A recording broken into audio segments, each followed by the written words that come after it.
ready for steps? Yeah. Yep.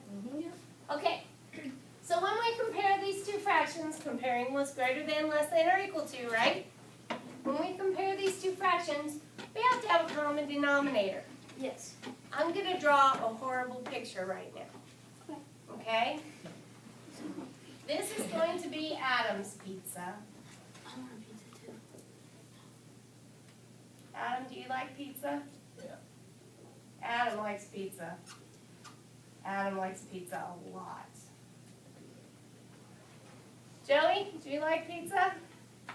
Joey likes pizza. Joey gets pizza.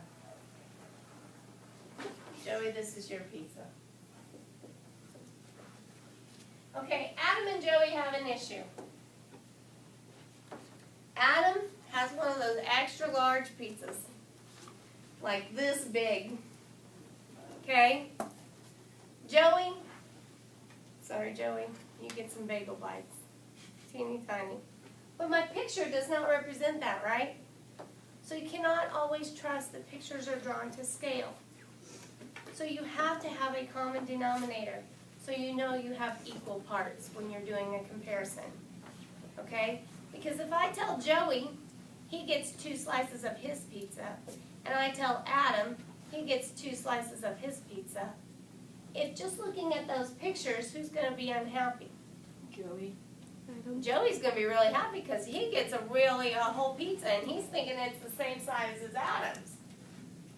He doesn't know yet. All he's getting is a little bagel bite, right? And Adam gets 10 pounds of pizza in his 2 slices because it's like this big, right? Okay, so you got to watch pictures. They're not always drawn to scale.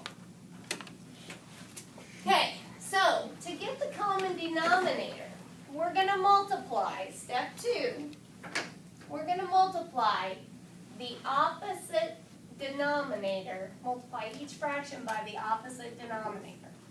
So this fraction by this denominator, and this fraction by this denominator. So step 2 is multiply each fraction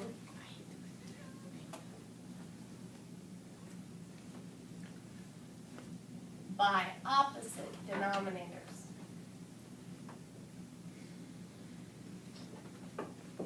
Okay, that means you have to multiply the top and the bottom, so they're equivalent. Okay, so when I multiply this fraction, what's my new fraction? What do I get? Yeah. 560 and 860. You gotta multiply both, top and bottom. Oh, you get 50. Yeah, 50 is 50 over 60. 50 over 60. And then what do I get when I multiply here? You get 48 over 60. 48 over 60. Yes. Now when we do this math, can we see that Joey's pizza is actually smaller? Yes. Yeah. Even though the pictures don't look there?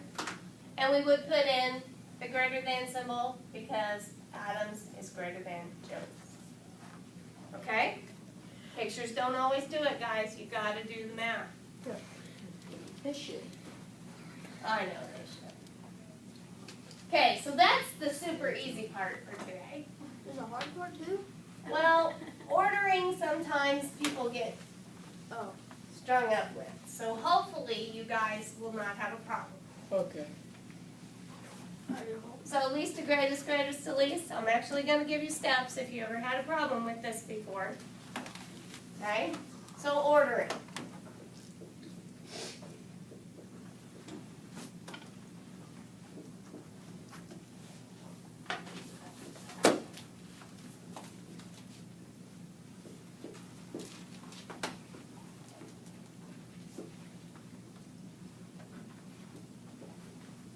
Okay. Step 1, write the problem. I expect it written out in a list like the book. Step 2 is a little bit redundant. S-T-E-P. Yep, I spelled that right. Okay, step 2 is going to be rewrite the problem vertically. And I know you think that that's too much, but there is a reason, and I'm going to show it to you in a minute, okay? So I want you to write it out, and then I want you to write it vertically. I want one untouched list, okay? Vertically means up and down, right? You know vertically means up and down? Okay, so here we go. We have to line up the decimals.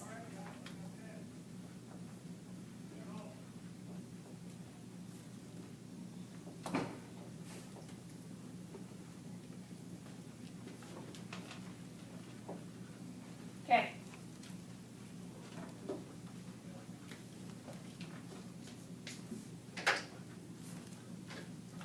Step 3 is beginning at the largest place value.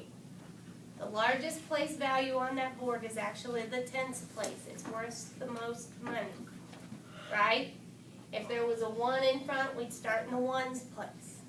But for what we have up there, the tenths place is the largest place value. You compare the numbers if we're going least to greatest, and you find the smallest. Okay, so start 3. Begin at the largest place value.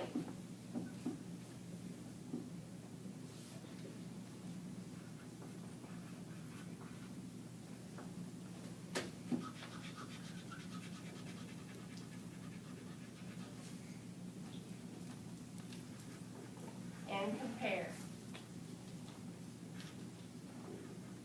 Well, to do that, I'm just going to draw a line through the tens place. Now, I don't want to scribble it out or mark it so bad that I can't see it. This is why I'm not touching this list. I always want to be able to go back to it.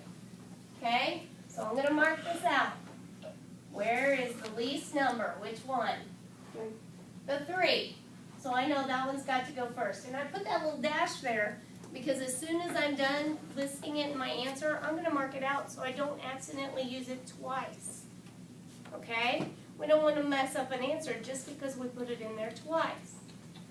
So here we go. Decimal point. 3604. And then we mark it out. Then you go back. You repeat. You go back to the largest one every time you need a new number. Is there any way I can tell what's least now? Okay. There's not. Not by the tenth place. So after that, you go over one column at a time, and you compare the next numbers. So I'm going to compare these 3 because they're equal. So move to the right, one column at a time.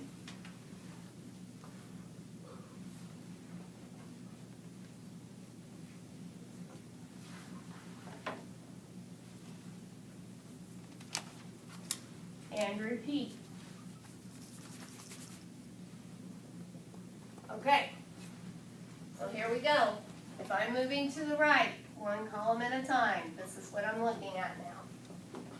7, 5, and 5. Can I tell which one's the least? Which one? Elizabeth? The 5. The 5. So I can mark out 0.45 and put that one in my answer list. Okay.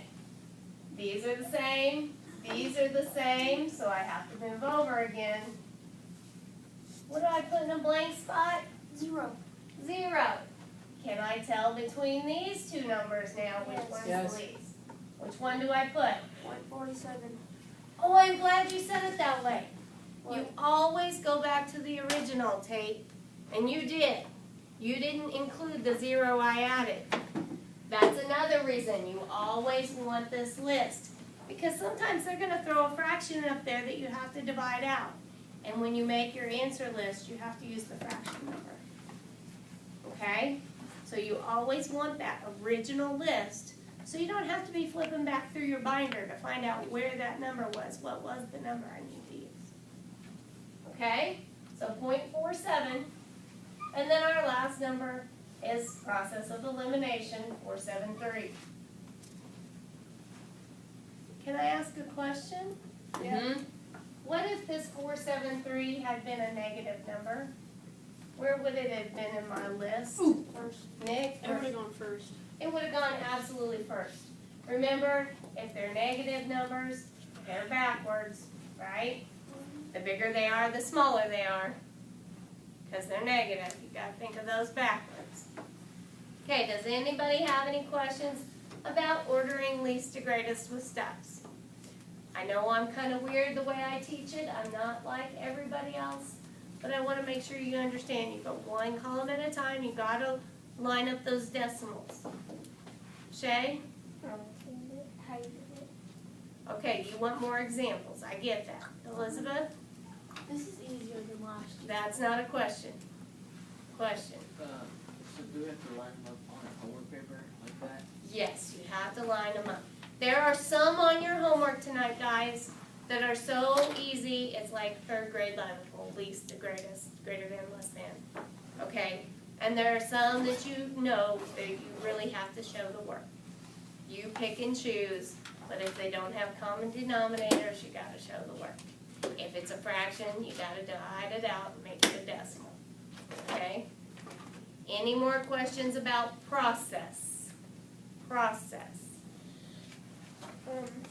On that one, how do you know which one, like, what you're supposed to multiply by? You always use the opposite denominator. So whatever number is here is gonna be multiplied over here.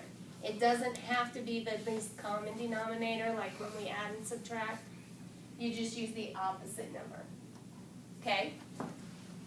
Yep? About that one, I understand it, but I don't. What happens if there's like an improper?